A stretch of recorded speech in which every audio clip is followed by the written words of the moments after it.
नमस्कार दोस्तों, BSc part third की मैथमेटिक्स क्लासेज में एक बार फिर से आपका स्वागत है।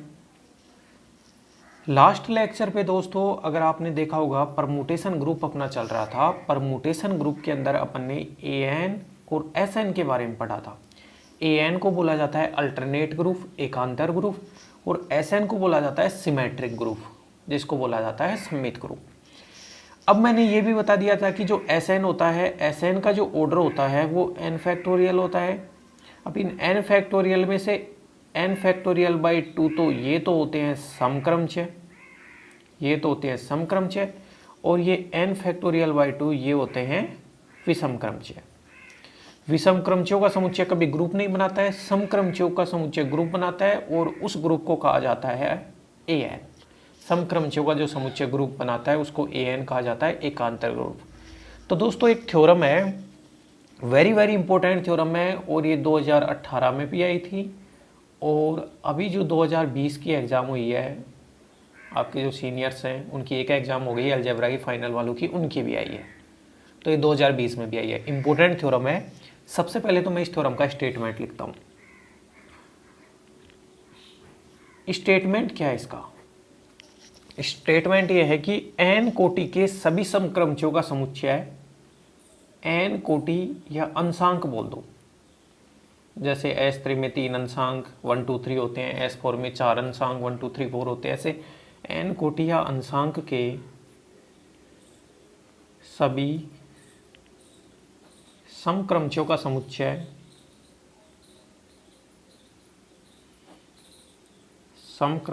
समुच्चय और समक्रमचयों के समुच्चय को किसे दर्शा रखा है? एन। एन एक ग्रुप होता है, एन कोटि के सभी समक्रमचयों का समुच्चय एन एक ग्रुप होता है,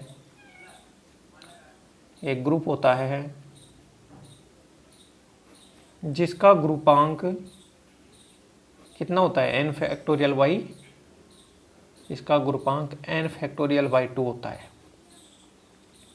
ये है दोस्तों, ये तो थ्योरम का स्टेटमेंट है जो एग्जाम में लिख के आएगा। अब अपने को प्रूव करना है। सबसे पहले तो एन को ग्रुप सिद्ध करना है और फिर उसके ग्रुपांक के बारे में डिस्कस करना है। तो प्रूफ पार्ट पे अगर अपन चले तो सबसे पहले क्लोजर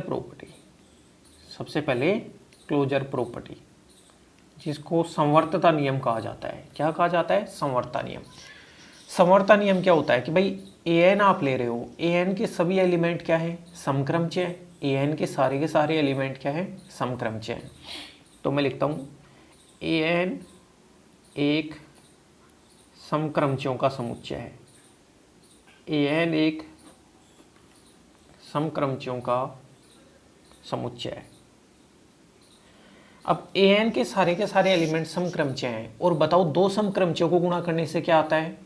तो भी समक्रमचय ही आता है। इसका मतलब है आपने एन के दो एलिमेंट उठाए, इसका मतलब है आपने दो समक्रमचय उठाए और उनको गुणा किया तो वापस समक्रमचय आ रहा है। तो बताओ फिर वो एन का एलिमेंट आएगा या नहीं आएगा?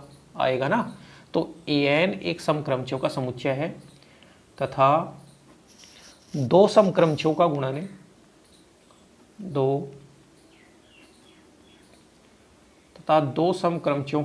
भी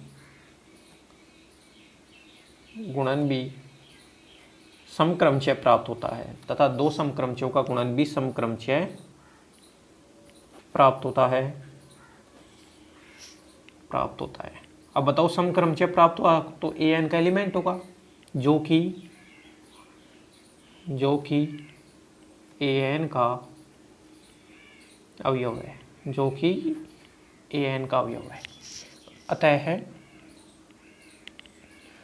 अतः एन में क्रमचय गुणन संक्रिया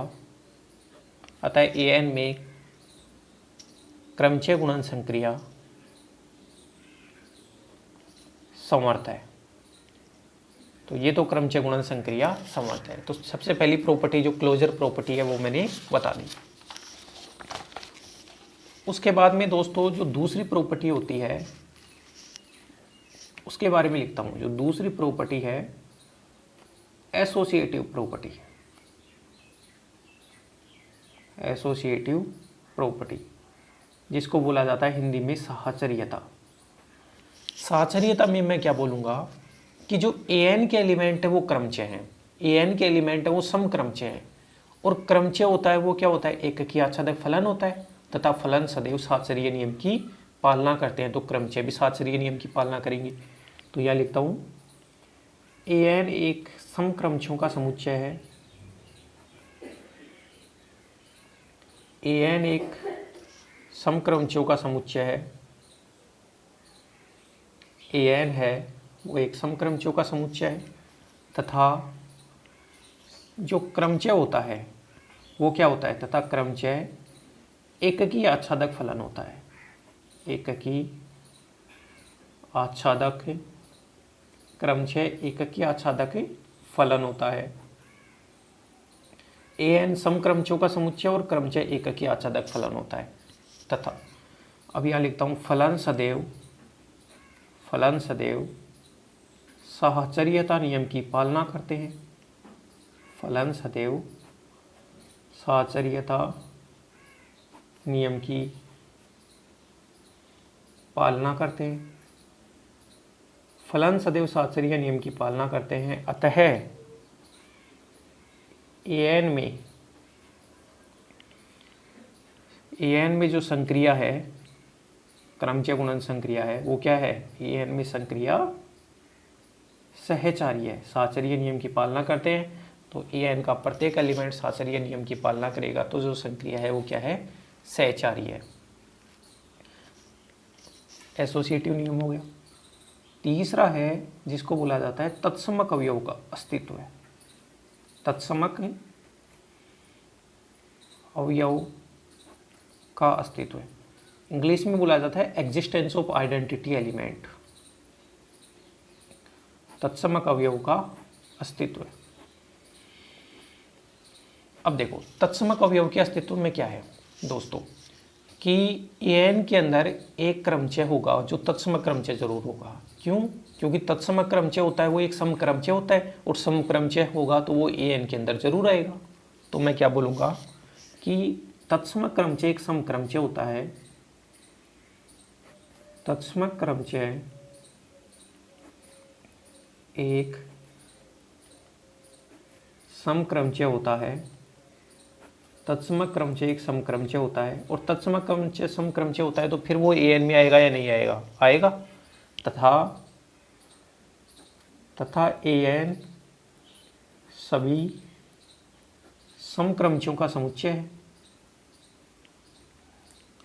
तत्समक क्रमचय होता है एक समक्रमचय होता है, और an सभी समक्रमचयों का समुच्चय है, an सभी समक्रमचयों का समुच्चय है। अतः an में तत्समक क्रमचय, अतः an में तत्समक क्रमचय, और तत्समक क्रमचय को आप ब्रैकेट में तत्समक अवयव भी लिख सकते हो, तत्समक अवयव उपस्थित है। ठीक है दोस्तों, ये तत्समक अवयव का अस्तित्व हो गया।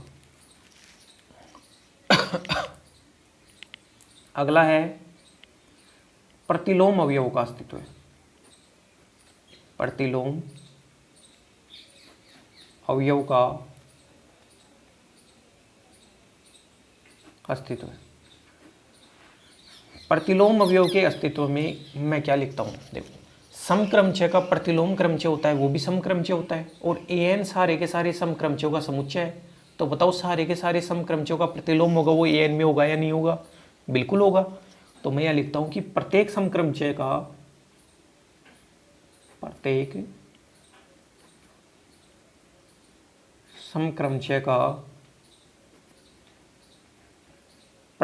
क्रमचय भी, प्रत्येक समक्रमचय का प्रतिलोम क्रमचय भी सम होता है, सम होता है, तथा an सभी समक्रमचयों का समुच्चय है, an सभी समक्रमचयों का समुच्चय है। तथा an सभी समक्रमचयों का समुच्चय है। तो मैं ये कह सकता हूँ कि प्रत्येक समक्रमचय का प्रतिलोम क्रमचय भी सम होता है और an सभी समक्रमचयों का समुच्चय है। अतः an में प्रत्येक अवयव का प्रतिलोम उपस्थित है। अतः an में प्रत्येक अवयव लिख दो या प्रत्येक क्रमचय लिख दो, प्रत्येक क्रमचय का प्रतिलोम उपस्थित है, प्रतिलोम उपस्थित है। देखो an है वो समक्रमचयों का एक सेट है और समक्रमचय का जो प्रतिलोम क्रमचय होता है वो भी सम होता है। समक्रमचय का जो प्रतिलोम क्रमचय होता है वो भी क्या होता है, सम होता है। सम होगा तो वो वापस an में जाएगा, तो an बन गया, उसमें प्रत्येक क्रमचय का प्रतिलोम उपस्थित है। तो अपन ने चारों नियम थे वो सिद्ध कर लिए, चारों नियम सिद्ध कर लिए। तो दोस्तों मैं क्या लिख सकता हूँ, अतः स्पष्ट है कि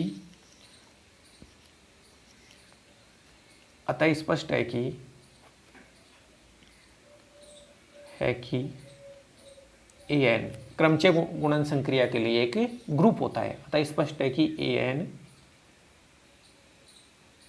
क्रमचय गुणन संक्रिया के लिए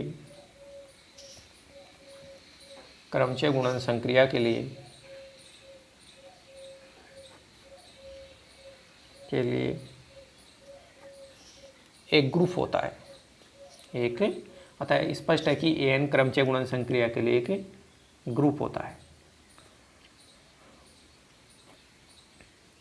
जिसे एकांतर ग्रुप कहते हैं। इस ग्रुप का एक स्पेशल नाम है जिसे एकांतर ग्रुप, अल्टरनेट ग्रुप कहा जाता है, जिसे एकांतर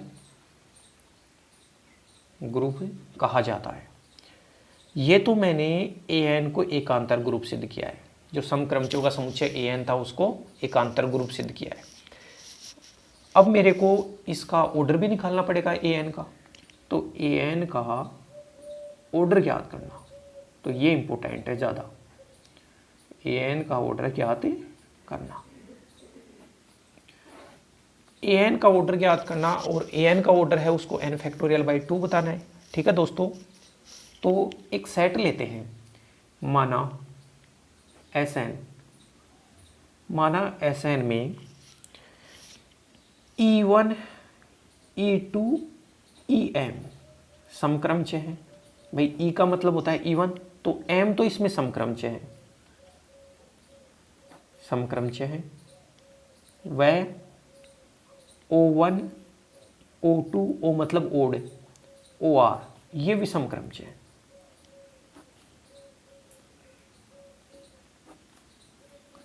E1 E2 EM तो समक्रमचय है, O1 O2 OR भी समक्रमचय है। तो मैं Sn को ऐसे लिख सकता हूँ ना भाई, Sn एक क्रमचयों का सेट है जिसमें E1 E2 EM ये तो समक्रमचय है, O1 O2 OR ये सारे के सारे भी समक्रमचय हैं। अब देखो यहाँ से अगर मैं टोटल एलिमेंट गिनूँ Sn में, तो टोटल एलिमेंट कितने हो गए, m प्लस r, ये तो m हो गए, E1 वाले m हो गए, ओड वाले r हो गए, m प्लस r। लेकिन जो Sn का जो टोटल ऑर्डर होता है वो कितना होता है, n फैक्टोरियल। तो m प्लस r इन सब का मान मिला के कितना होना चाहिए, n फैक्टोरियल। इक्वेशन 1, Sn का ऑर्डर n फैक्टोरियल होता है। अब दोस्तों अगर मैं ये सिद्ध कर दूं कि m बराबर r है, कहने का मतलब समक्रमचयों की संख्या विषमक्रमचयों की संख्या के बराबर है, तो अपनी थ्योरम आराम से प्रूव हो जाएगी। अगर मैं ये सिद्ध कर दूं m बराबर r है, तो फिर r की जगह भी m लिख दूंगा, तो 2m बराबर n फैक्टोरियल, तो m बराबर n फैक्टोरियल बाई 2 आ जाएगा। और यही तो सिद्ध करना था मेरे को कि समक्रमचयों की जो संख्या है वो n फैक्टोरियल बाई 2 है। तो यहाँ से ये सिद्ध करना है कि m बराबर r है। ठीक है, अब इसके लिए कि माना अल्फा कोई पक्षांतरण है, और पक्षांतरण क्या होता है, दो लंबाई का जो चक्र होता है उसको पक्षांतरण कहा जाता है। माना अल्फा कोई पक्षांतरण है तथा पक्षांतरण सदैव विषम क्रमचय होता है, तथा ये अपन ने पहले पढ़ लिया था, दो लंबाई का जो चक्र होता है उसको ट्रांसपोजिशन बोलते हैं। पक्षांतरण और पक्षांतरण सदैव विषम क्रमचय होता है, पक्षांतरण सदैव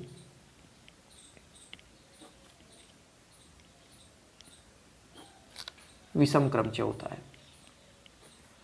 ठीक है, अब पक्षांतरण विषम क्रमचय होता है, तो ये जो समक्रमचय हैं इनको अल्फा से गुणा करोगे तो बताओ सम और विषम को गुणा करने से क्या आता है, विषम आता है। इसलिए alpha E1 alpha E2 dot dot alpha EM, ये तो सारे के सारे क्या है, पहले सम थे लेकिन पक्षांतरण से गुणा करने से, विषम से गुणा करने से, विषम को सम से किया तो विषम हो गया, तो ये तो विषम क्रमचय है। तथा अब ये विषम थे, इनको विषम से गुणा किया पक्षांतरण से, तो ये सम हो जाएंगे। Alpha O1 alpha O2 alpha OR, ये सारे के सारे क्या हैं, समक्रमचय हैं। ठीक है, तो पक्षांतरण से गुणा करने से जो सम था वो तो विषम बन गया और जो विषम था वो सम बन गया। अब सबसे पहले मेरे को ये सिद्ध करना है कि ये सारे के सारे एलिमेंट अलग अलग हैं, ये सारे के सारे एलिमेंट अलग अलग हैं, तभी तो इनकी संख्या होगी वो m होगी, इनकी संख्या वो r होगी। तो देखो मैं ये लिखता हूं कि चूंकि एक समक्रमचय कभी भी विषम क्रमचय नहीं हो सकता, एक समक्रमचय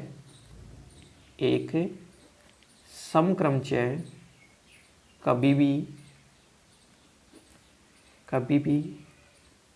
विषम क्रमचय नहीं हो सकता, विषम क्रमचय नहीं हो सकता। एक समक्रमचय कभी भी विषम क्रमचय नहीं हो सकता। इसका मतलब क्या निकला, इसका मतलब अभी जो समक्रमचय आ रहे थे वो तो ये आ रहे थे, अल्फा जैसे विषम मान लो, अल्फा EI मान लो, ये तो विषम क्रमचय, ये कभी भी समक्रमचय के बराबर नहीं हो सकते, अल्फा OJ के बराबर नहीं हो सकते। इसका मतलब ये निकला कि ये सारे के सारे अलग अलग हैं और ये सारे के सारे अलग अलग हैं, क्योंकि ये विषम क्रमचय, ये समक्रमचय, एक विषम क्रमचय कभी समक्रमचय नहीं हो सकता। तो मैंने एक बार तो ये बता दिया कि ये अलग है, ये अलग है। अब ये बताता हूँ कि ये भी सारे के सारे अलग अलग हैं और ये भी सारे के सारे अलग अलग हैं। ऐसा बताने से ये हो जाएगा कि ये सारे के सारे विषम क्रमचय, और विषम क्रमचयों की जो संख्या है वो E1 E2 EM M हो जाएगी विषम क्रमचयों की संख्या, इनको अलग अलग बताने से। तो पहले तो मैंने ये बता दिया कि इसका कोई भी क्रमचय इसके बराबर नहीं है, क्योंकि ये विषम क्रमचय है और ये समक्रमचय है। ठीक है, अब लिखता हूं मैं, यहां से देखना। अब हम सिद्ध करेंगे कि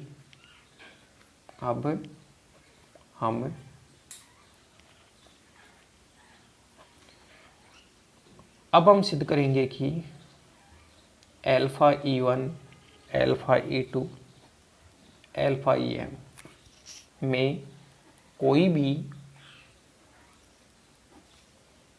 भी दो क्रमचय क्या नहीं है, कोई भी दो क्रमचय समान नहीं है। अगर समान नहीं है तो फिर इनकी संख्या m हो जाएगी, समान नहीं। इसे हम विरोधाभास से सिद्ध करेंगे, इसे हम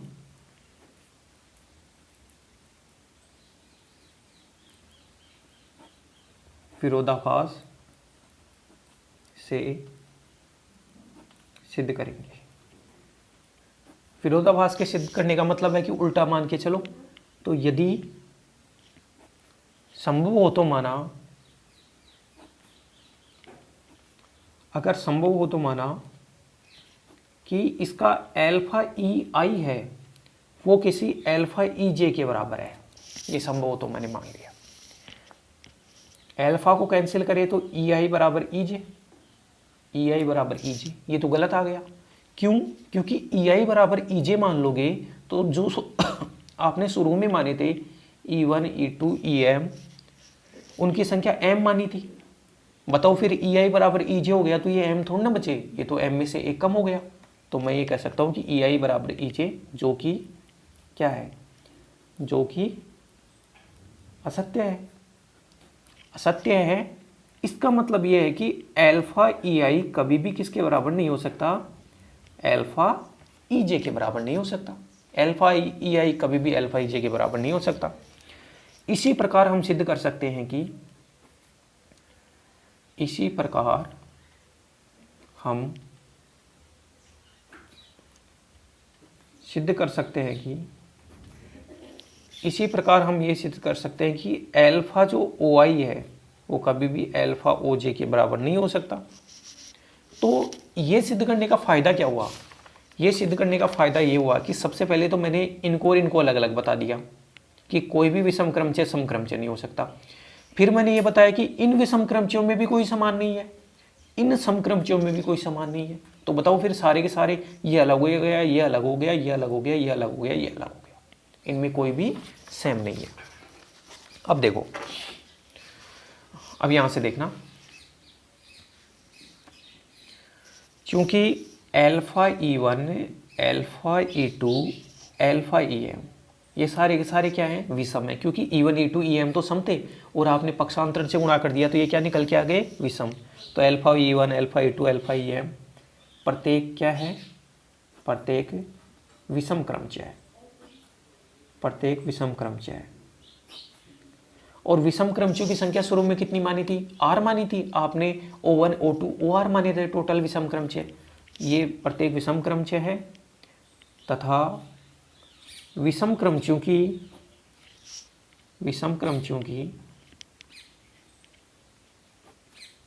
कुल संख्या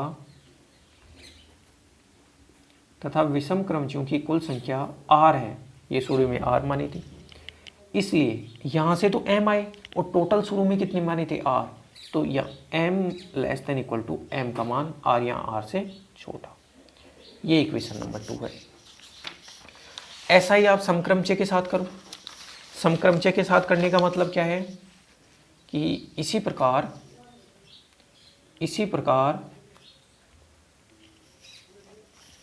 alpha O1, alpha O2, alpha OR ये सारे के सारे क्या हैं? समक्रमचय है। और समक्रमचयों की संख्या शुरू में कितनी मानी थी? आपने समक्रमचय माने थे E1, E2, EM, टोटल संख्या M मानी थी। Alpha O1, alpha O2, alpha OR, alpha OR समक्रमचय हैं तथा समक्रमचयों की कुल संख्या कितनी थी? M है, इसलिए ये तो R और टोटल संख्या M तो less than equal to M। इसको दे दिया इक्वेशन 3। अब बाई 2 और 3 तो एक बार तो M less than equal to R, एक बार R less than equal to M, तो M बराबर R, M बराबर R हो गया। अब बाई इक्वेशन 1 क्या था? M प्लस R बराबर N फैक्टोरियल था। आप M प्लस R की जगह भी M रख दो तो N फैक्टोरियल, तो 2M बराबर N फैक्टोरियल। तो M का जो मान आया वो आया N फैक्टोरियल बाई 2। और M किसकी संख्या मानी थी? समक्रमचयों की संख्या। ठीक है, अतः M बराबर R बराबर N फैक्टोरियल बाई 2। तो मैं ये कह सकता हूं, स्पष्ट है कि समक्रमचयों के समुच्चय AN, स्पष्ट है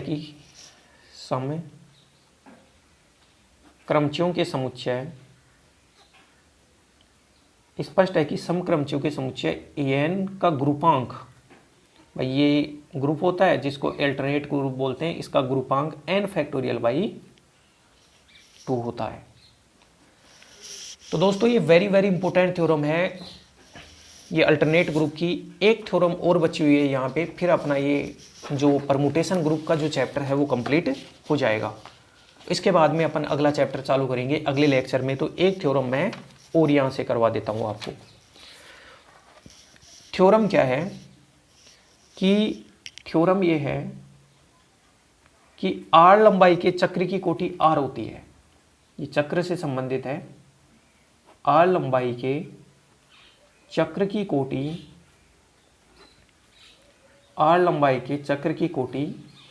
R होती है।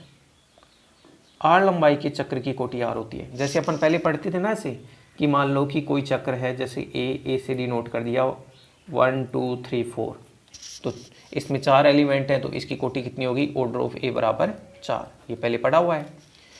तो अपने को ये सिद्ध करना है कि R लंबाई के चक्र की कोटि R होती है। तो एक R लंबाई का चक्र लेके चलेंगे, उसकी कोटि को R सिद्ध करेंगे।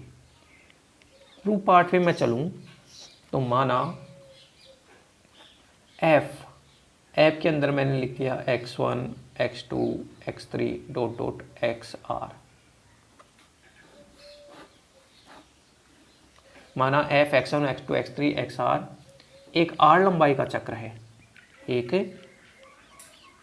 r लंबाई का चक्र है। अब ये r लंबाई का चक्र है तो इसकी कोटि को r सिद्ध करना है, तो ये r लंबाई का चक्र है। अब सुनना, अब चक्र के अंदर कुछ स्पेशल होता है। चक्र में पहले अवयव का प्रतिबिंब दूसरा होता है, दूसरे का तीसरा होता है और लास्ट वाले का पहला होता है। और जो एलिमेंट इस चक्र में सम्मिलित नहीं होता है उसका खुद का प्रतिलोम खुद होता है।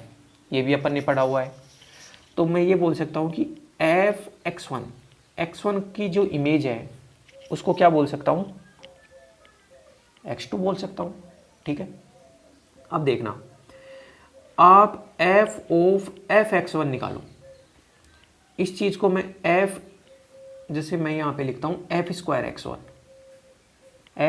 x1 को f ऑफ f(x1), तो f, अब इसको f(x1) लिख दिया। f और f(x1) का मान कितना है, यहां से देखो x2, तो ये बना f(x2) और f(x2) का मान कितना है x3।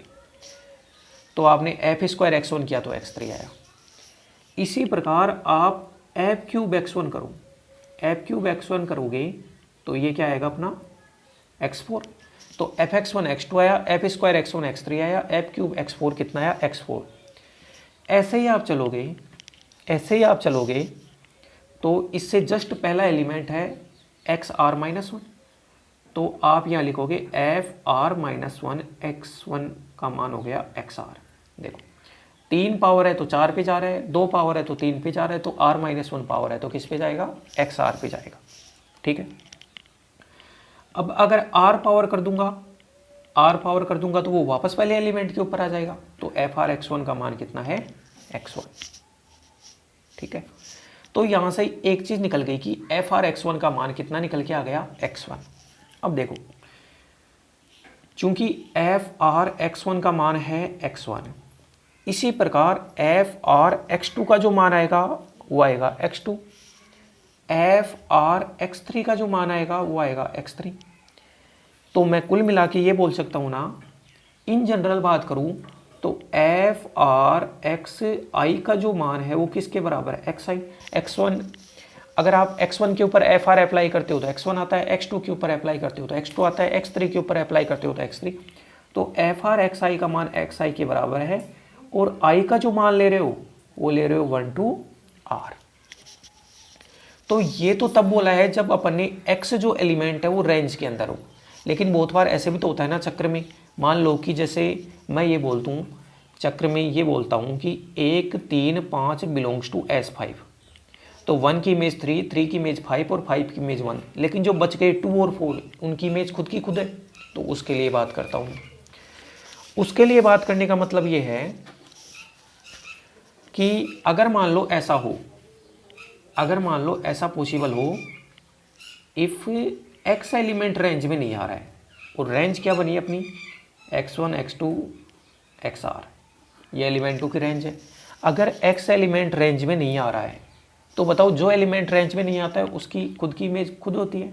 तो f ऑफ x बराबर क्या लिख दूंगा x, जो एलिमेंट रेंज में नहीं आता है, अर्थात मैं ऐसे लिख सकता हूँ, अर्थात x f की परिसर में उपस्थित नहीं है, रेंज में उपस्थित नहीं है। तो जो एलिमेंट रेंज में नहीं होता है उसकी खुद की इमेज खुद होती है, तो fx बराबर x। तो अब ये आइडेंटिटी हो गया ना, तो चाहे स्क्वायर करो चाहे क्यूब करो, तो fx बराबर x है तो इसको fr(x) बराबर भी x होगा, क्योंकि f स्क्वायर x बराबर भी x, f क्यूब x बराबर भी x, तो fr(x) बराबर भी x। तो इसको दे दिया समीकरण 2। और अभी जो पीछे आया था, अभी जो पीछे बना था, मैं एक बार देख लेता हूँ। अभी जो पीछे ये बना था उसको दे दो समीकरण 1, रेंज में था तब तो ये था और रेंज में नहीं है तब ये। तो बाई इक्वेशन 1 और 2, 1 और 2 से मैं बोल सकता हूँ कि fr(x) का मान हमेशा कितना होता है x होता है।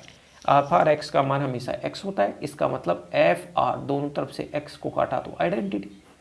तो आपने जो ऐप क्रमचय लिया था या आपने जो एफ चक्र लिया था आर लंबाई का लिया था, एफ जो चक्र लिया था वो आर लंबाई का लिया था, और आपने एफ की पावर आर करने से आइडेंटिटी आ गया, जहां ये भी लिख देंगे आर, क्योंकि कोटि में न्यूनतम धनात्मक पूर्णांक आता है, जहां आर न्यूनतम धनात्मक पूर्णांक है। तो आपने आर लंबाई का चक्र लिया था और आपने एफ की पावर आर करने से आइडेंटिटी मिल गया। अतः स्पष्ट है कि आर लंबाई के